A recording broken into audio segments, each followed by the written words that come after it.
I found the journal on the third day. 3 days after I came home from Geneva to find my husband's ex-girlfriend living in my house. 3 days of trying to understand why David had hidden her for 8 years. The journal was in her room. Elena's handwriting. Page after page of entries about her illness. About dying. About the man caring for her. But it was one sentence that made my hands shake. July 2020, I asked David why he's doing this. Why he's sacrificing his life for someone who hurt him. He said, because you're a person. And people deserve dignity. I closed the journal.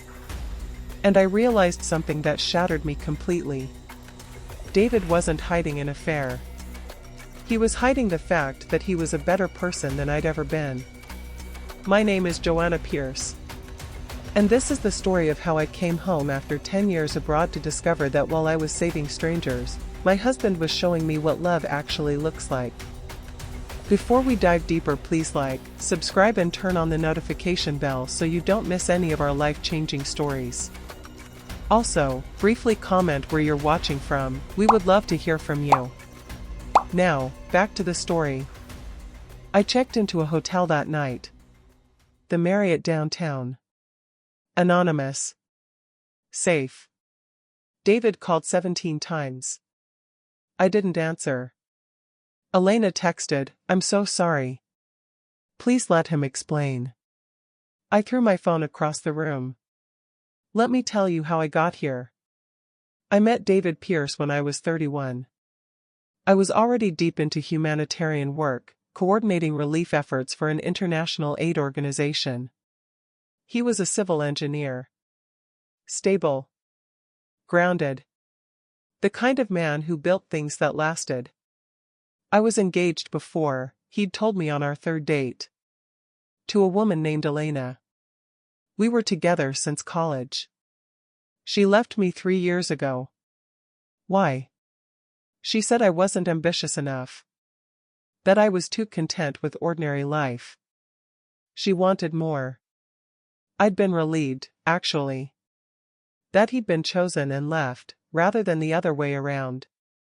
It meant he understood loyalty. We married a year later.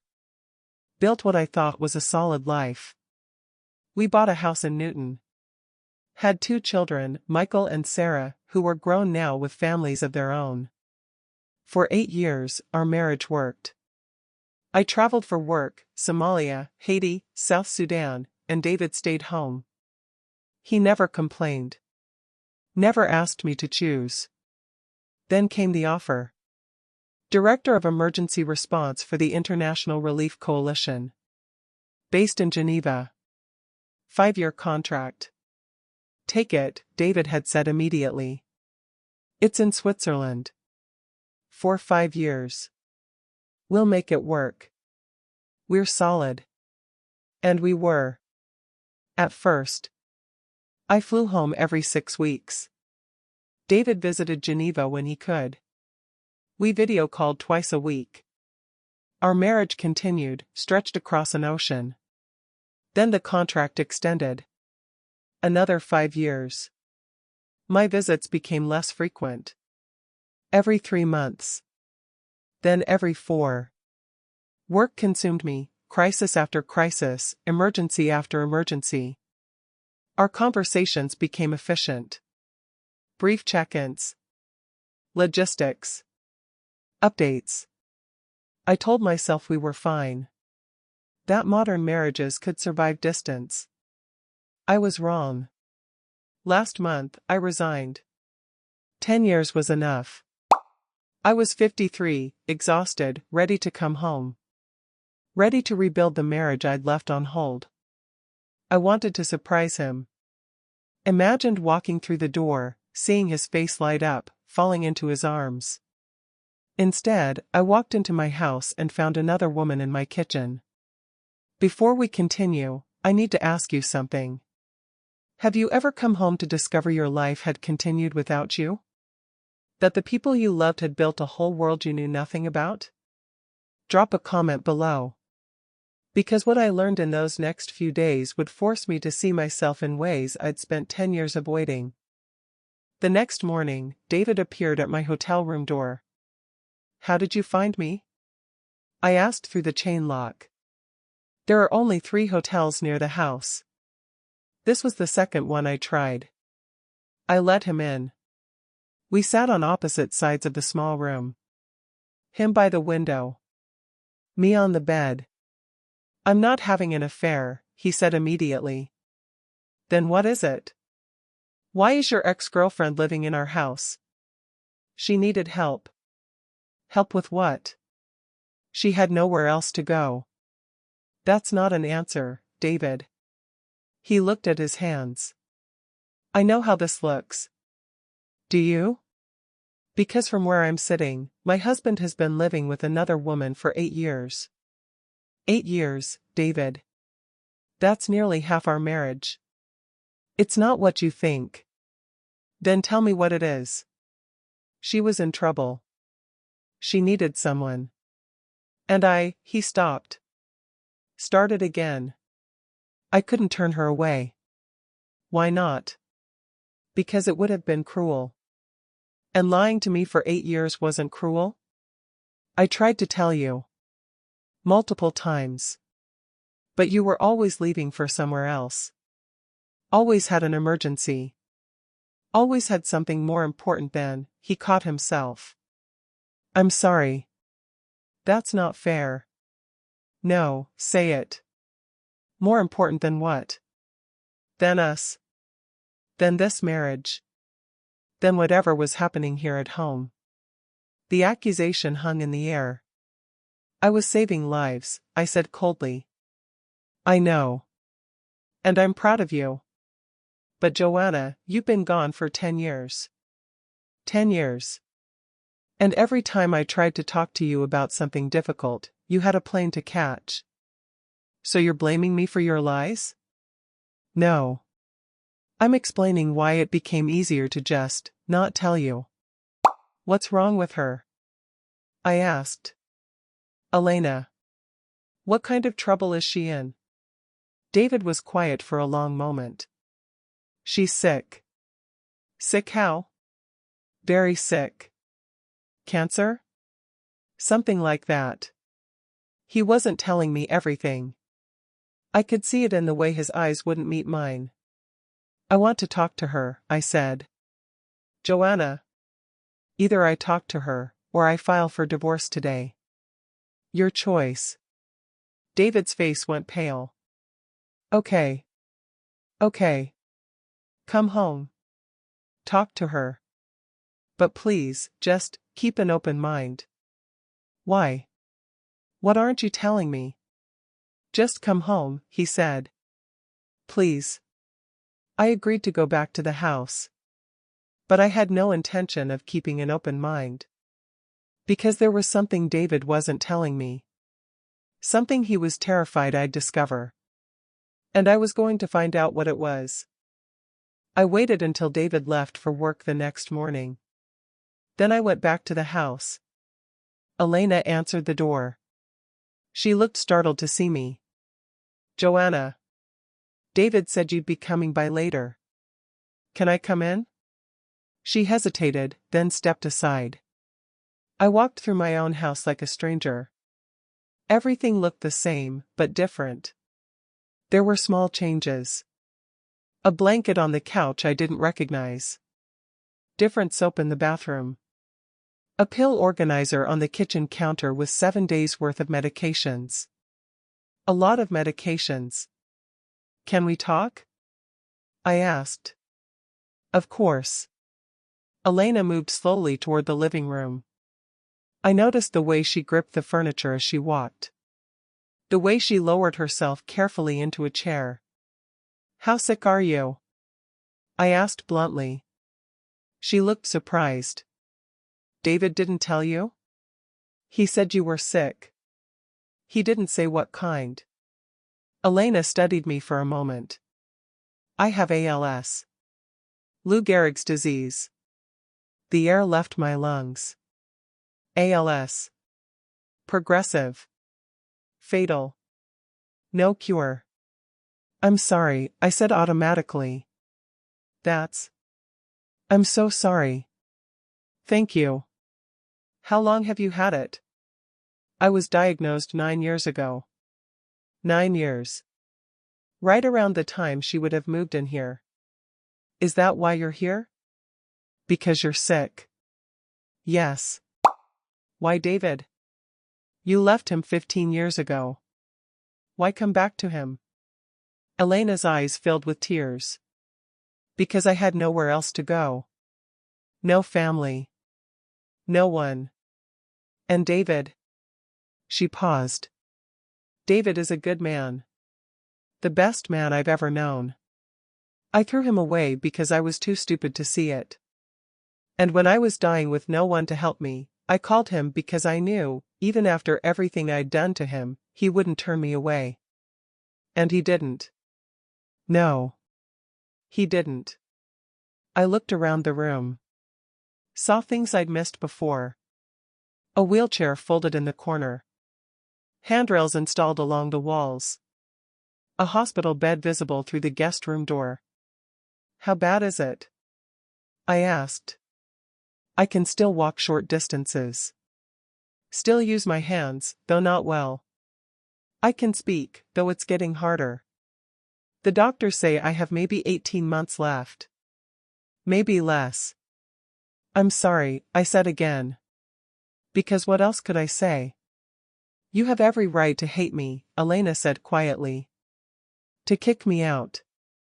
To demand David choose between us. This is your house. Your marriage. I'm an intruder. Did you know?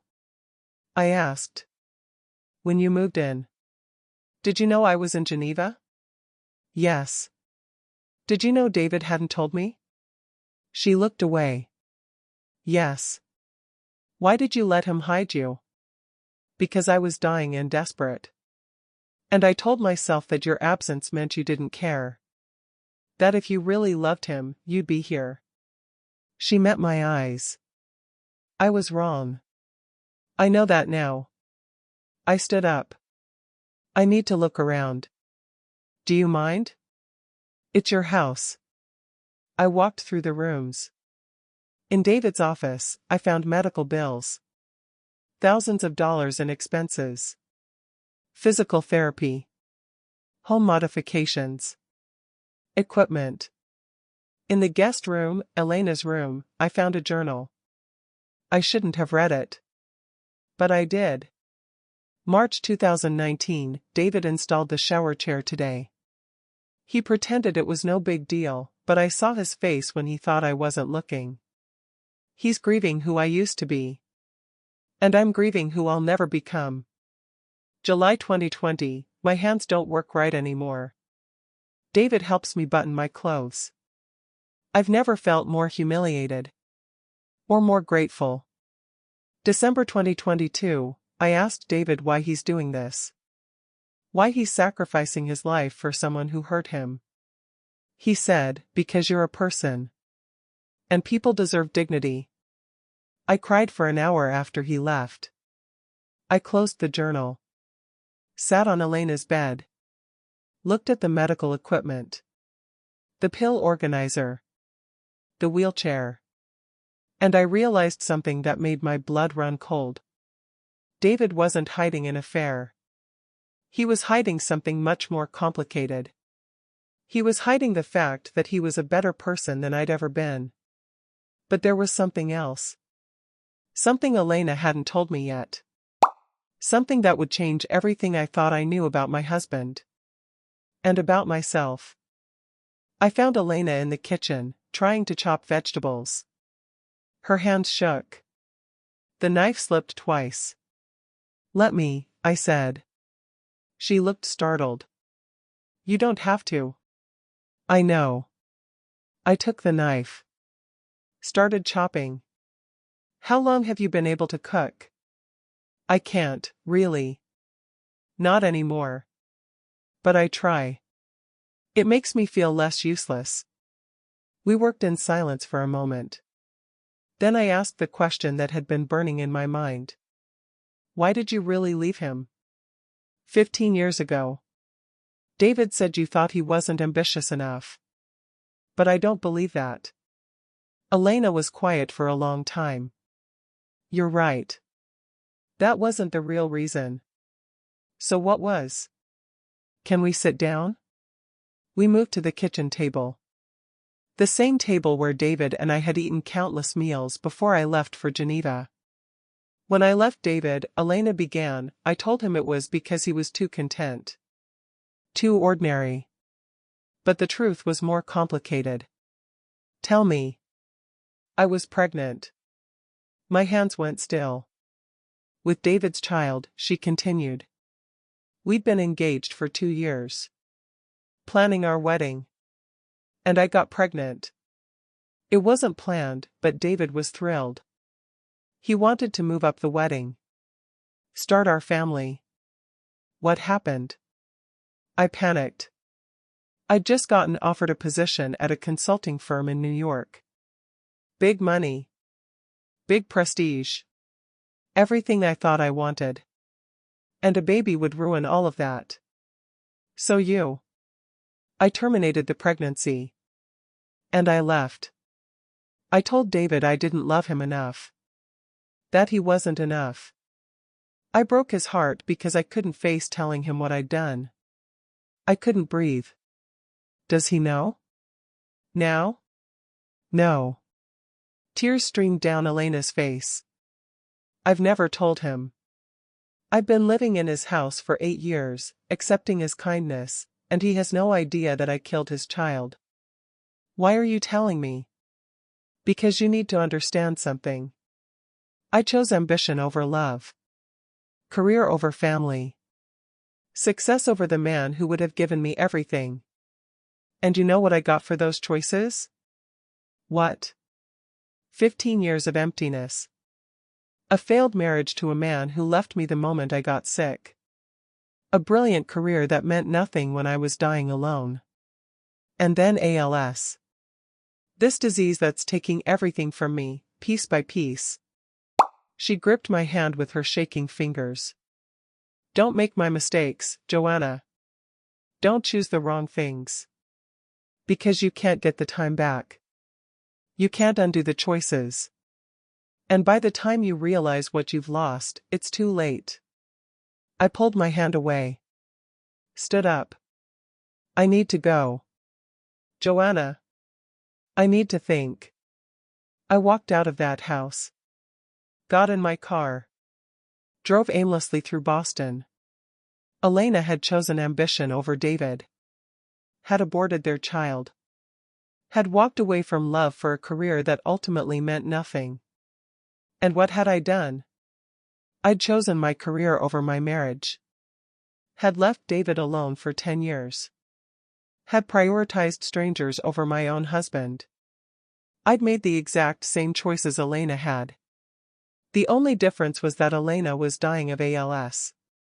And I was dying of something else entirely. Absence. Ambition. The slow death of a marriage I'd abandoned. I went back to the hotel. Sat on the bed. And called my daughter Sarah. Mom? Are you okay? Dad said you came home early. Sarah, I need to ask you something. And I need you to be honest. Okay. Did I abandon you? When you were growing up? When I was traveling all the time? Did you feel abandoned? The silence on the other end told me everything I needed to know. That night, I asked David to meet me at the hotel. He came immediately. Sat across from me in the lobby restaurant. Elena told me, I said. Told you what? About the pregnancy. About why she really left you. David's face went white. What pregnancy? And that's when I realized. Elena had never told him. You don't know, I whispered. Know what? Joanna, what are you talking about? So I told him. Everything Elena had confessed. The pregnancy. The abortion. The real reason she'd left. David listened in silence. And then he started to cry. Not quiet tears. Deep, wrenching sobs. I'm sorry, I said. I thought you knew. I thought that's why you were helping her. I didn't know. His voice was broken. I've been caring for her for 8 years. Bathing her. Feeding her. Holding her hand when she's scared. And she never told me she was pregnant with my child? She was ashamed. She should be. He stood up. Paced. I would have married her. I would have been a father. I wanted that. God, Joanna, I wanted that so badly. I know. And she just took it away. Threw it away like it was nothing. Like I was nothing. She regrets it. Every day. That's what she told me. Good. The word was harsh. Bitter. She should regret it. She should live with that guilt until the day she dies. David. Why are you defending her? I'm not. I understand. He stared at me. You understand? I made the same choice she did. Not about a pregnancy. But about us. About our marriage. I chose my career over you. I chose ambition over presence. I chose everything else over the man I promised to love. That's different. Is it? Elena aborted your child because she wanted her career. I aborted our marriage, not literally, but emotionally, for the same reason. We both chose wrong. We both hurt you. The only difference is that her choices gave her 15 years of regret and then ALS. My choices gave me 10 years of acclaim and accolades. But the cost was the same. We both lost you. David sat back down. Put his head in his hands. I don't know what to do, he said. I'm so angry at her. But she's dying. How do you tell a dying woman you hate her for something she did 15 years ago? You don't, I said quietly. You let her carry that guilt to her grave. Because some things can't be forgiven. They can only be endured. And us? He looked at me. What about us? You abandoned our marriage for 10 years. Do I just forgive that? Endure it? I don't know. I don't know if we can fix this. I don't know if there's anything left to fix. Do you want to try? The question hung between us. Did I? Yes, I said finally. But not like before. Not with me in Geneva and you here. Not with distance and phone calls and half-truths. If we do this, I'm here. Fully here. Present. No more running. And Elena? She's dying. She has 18 months. Can you forgive her long enough to let her die in peace? I don't know. Neither do I admitted. But maybe we figure it out together. David went home that night. I stayed at the hotel. And I made a decision that would change everything. If I was going to stay, if I was going to fight for my marriage, I needed to face the person I'd become. I needed to see myself clearly. Even if I hated what I saw. The next morning, I called my children. First Sarah, then Michael. Asked them both the question I'd been too afraid to ask. Did I hurt you? By being gone so much? Sarah was quiet for a long moment. Mom, I love you. You know that. But yes. You hurt us. Not intentionally. But you were never there. School plays, graduations, my wedding, you made it to those. But everything in between? You were gone. And Dad was the one who showed up. Every time. I'm sorry. I know you are. But Mom, I'm 32 years old now. I've made my peace with it. The question is whether you can make peace with it. Michael was more direct. You chose your career over us, he said bluntly. I don't blame you. Your work was important. But let's not pretend it didn't cost us something. It did. What did it cost? A relationship with our mother. I barely know you, Mom. You're like a friendly stranger I see a few times a year. I love you because you're my mother. But I don't know you. The words shattered something inside me.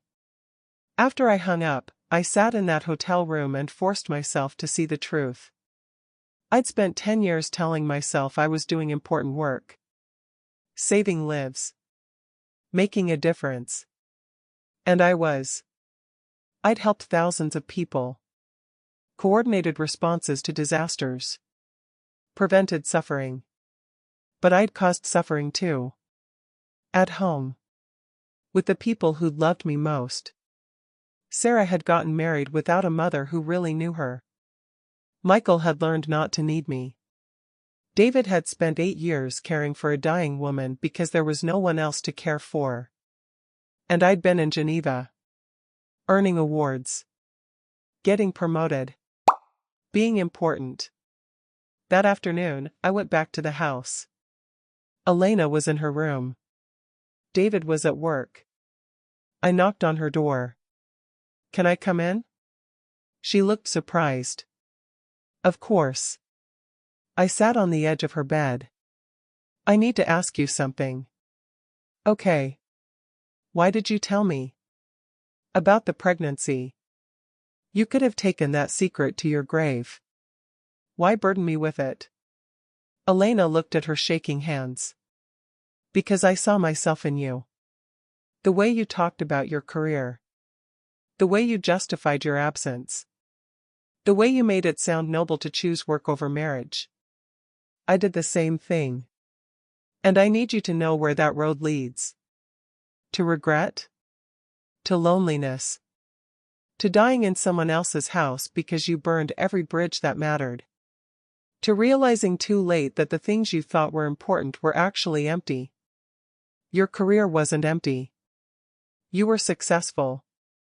I was successful at the wrong things. I climbed the ladder. Made money. Earned respect. And at the end of it all, when I got sick, none of it mattered. The company replaced me within a week.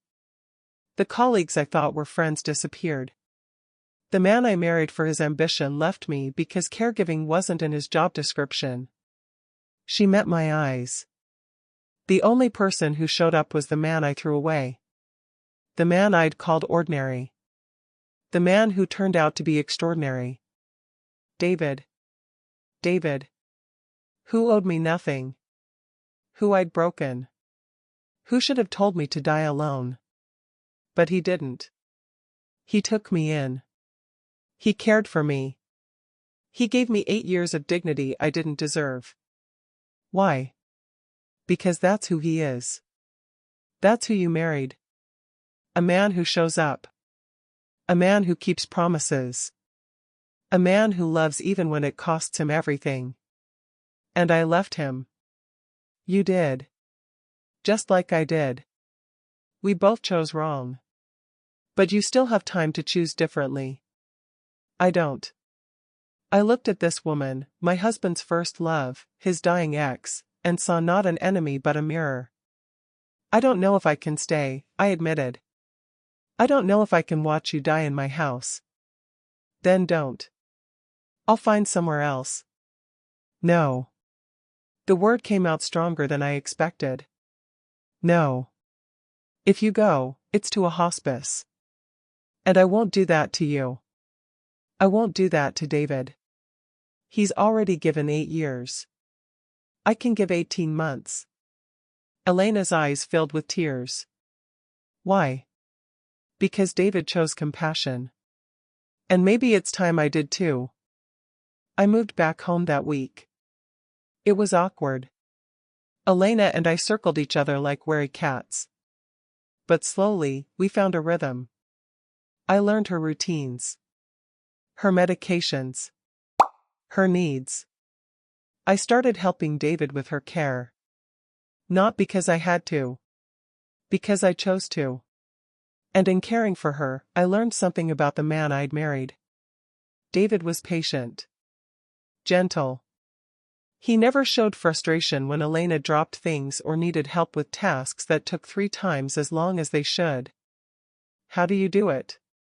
I asked him one night. How do you stay so patient? Because she's dying, he said simply. When someone is dying, you give them grace. You make every day as good as it can be. Even after what she did? Especially after what she did. Because she has to live with that guilt every day. And that's punishment enough. I wasn't sure I could be that forgiving. But I was learning. David and I started rebuilding. Not the marriage we'd had before, that was gone. But something new. We talked. Really talked. About the 10 years we'd lost. About the resentment we'd both carried. About what we wanted moving forward. I need you to be honest, I said one night. Are you staying with me out of obligation? Or because you want to? Both, he admitted. I made vows. I don't break them easily. But Joanna, I also love you. I never stopped. Even when you were gone. Even when I was angry. I loved you. Past tense? No. Present tense. I love you. But I don't know if love is enough anymore. What else do you need? Presence. Consistency. You. Actually you. Here. Not the ghost of you on a video call. I can do that. I'm not going anywhere. You've said that before. I know. But this time I mean it. I quit my job, David. I'm not going back. He looked at me. Really looked at me. What changed? Elena. You. My kids. Seeing clearly for the first time in 10 years that I was building a career but destroying a life. And you're okay with that?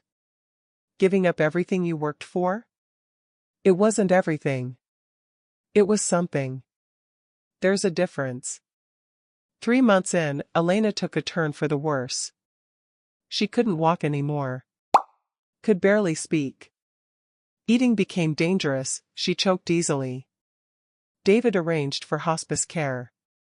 They gave her weeks. Maybe a month. One evening, she asked to talk to both of us. We sat in her room. David on one side of her bed. Me on the other. I need to say something, she whispered, her voice barely audible. Before I can't anymore. What is it? David asked. I'm sorry. For the baby. For leaving. For not being brave enough to tell you the truth 15 years ago. David's jaw tightened. But he said, I forgive you. You don't have to. I know. But I do anyway. Because holding on to anger is exhausting. And you're dying. So I forgive you. Elena turned to me. And you. Thank you. For staying. For not making David choose.